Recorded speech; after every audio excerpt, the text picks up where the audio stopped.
Brisbane has a very big farmers market scene now. At the moment it's a very pertinent thing because you need to visit market because that's our local produce. And also it's a beautiful place, and you know, when we see the sun come up over all the vegetables and the people start coming in, it's very beautiful every week and you never get sick of that. Hi, my name's Gian. I'm the manager of the Kelvin Grove Village Market, which belongs to my family. We've had a lot of markets and a lot of restaurants in the past. I had 7 restaurants, and somewhere along the way I got involved with artists and love artists, and so started markets. Our first market was held in the restaurant car park, and that was a bit of a problem with the neighbours. The second one was inside our restaurant, and then the Riverside Centre was opened and we moved to there, which became a huge market in the 80s.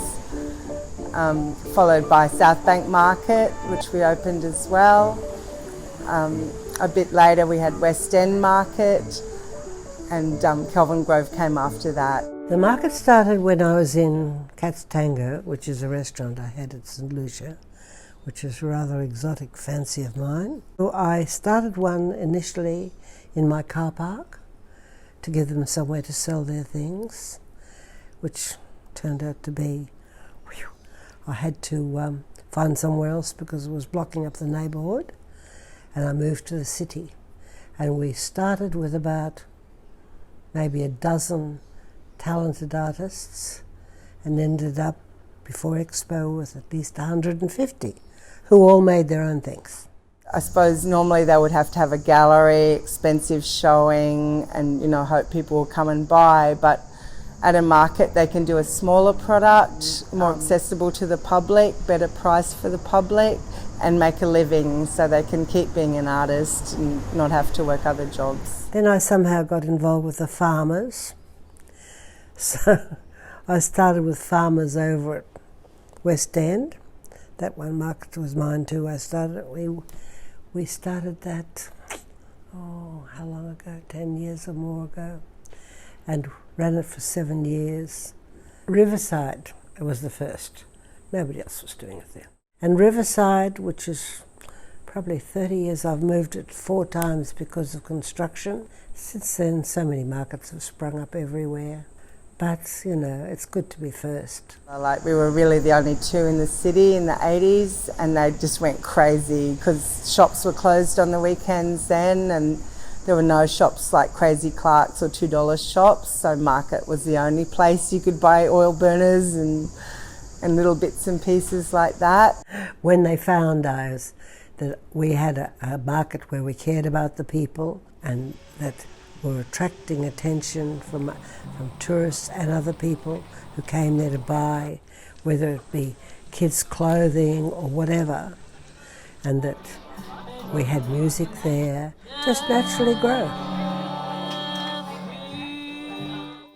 At Kelvin Grove, where you come,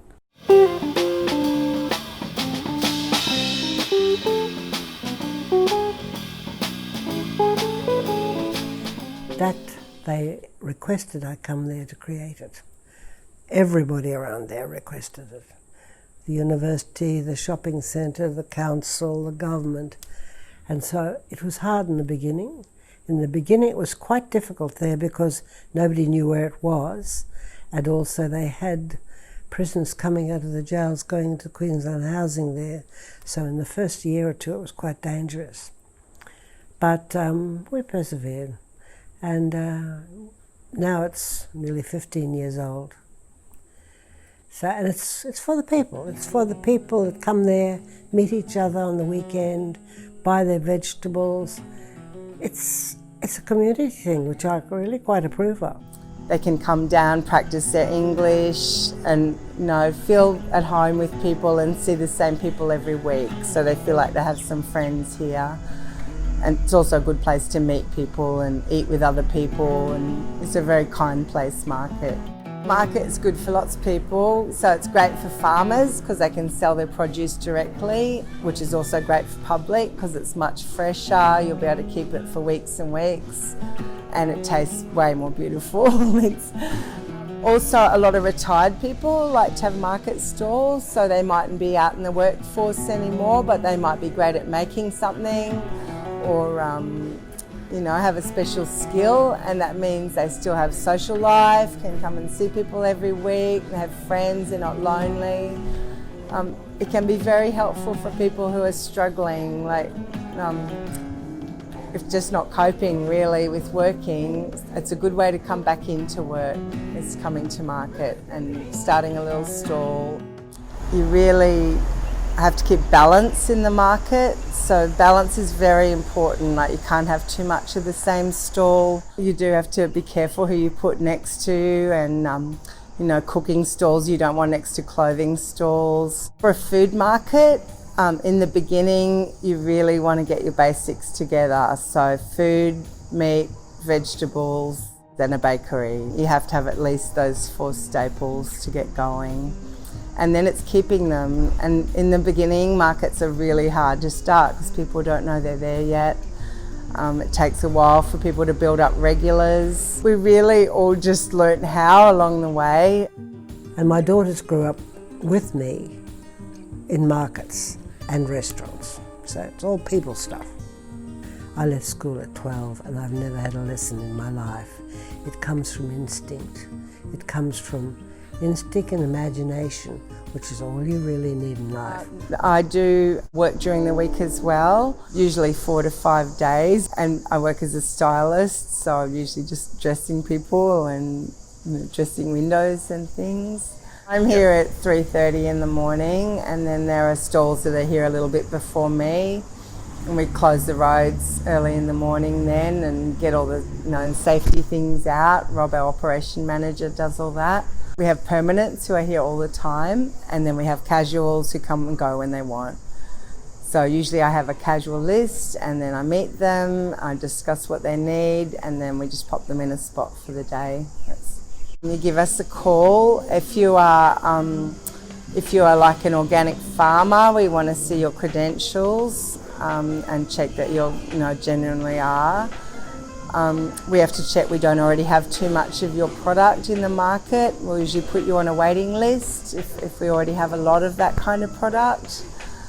But apart from that, you can usually just come straight in, and craft stalls are always welcome because there's not so many craft stalls anymore. Most challenging part is getting up at 2:30 in the morning. It's definitely the hardest.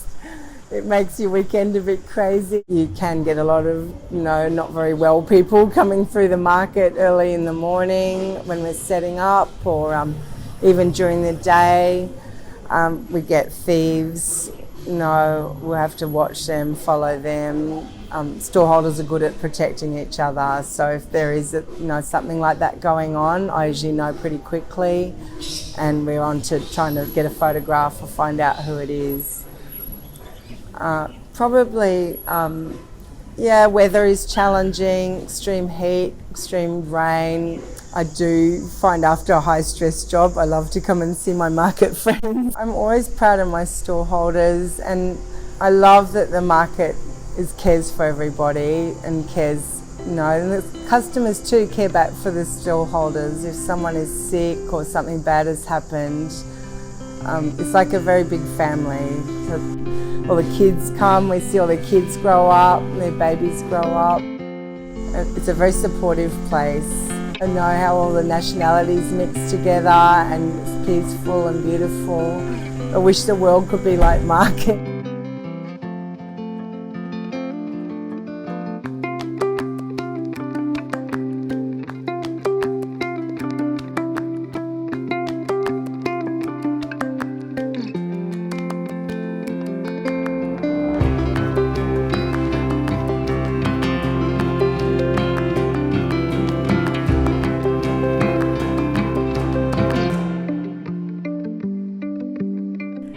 Well, now everyone wants to start a market. There's a lot of competition everywhere now. I think oversupply of suburban markets is not so good. A lot of people are very competitive to take over other people's markets. They can be taken from you quite easily. We've lost markets before just from a bit of corruption, a bit of people giving things to their friends. And we have had a bad time in the past, and as have other market operators who've done all the work to set up a market, and then another person will come along and offer money to take it. So, they will say it's a tender process, but we know it's all about the money. We've tried to tender for our West End markets back. I don't know what happens because they've taken 6 months so far to decide. And who knows what they're going to do, love. But we either do or we don't. That's how it is. So I'm a fatalist. If they give it back to me, we'll reorganise it and change it again. And the girls and I and the family will do our best. At the moment, it's a very pertinent thing because you need to visit market because that's our local produce. With all the fires and all the climate change, people really need to think about shopping locally and supporting local farmers because they're going to need them. The quality of fruit and vegetables you get is way higher, and it is way cheaper too to shop at market. So usually when it's times like this, when it's hard for fruit and vegetables and there's a crisis, more and more people will come to market. So it makes us busier. But it's a pretty clear message out there to shop locally, so we're hoping that people hear it and come and look after farmers.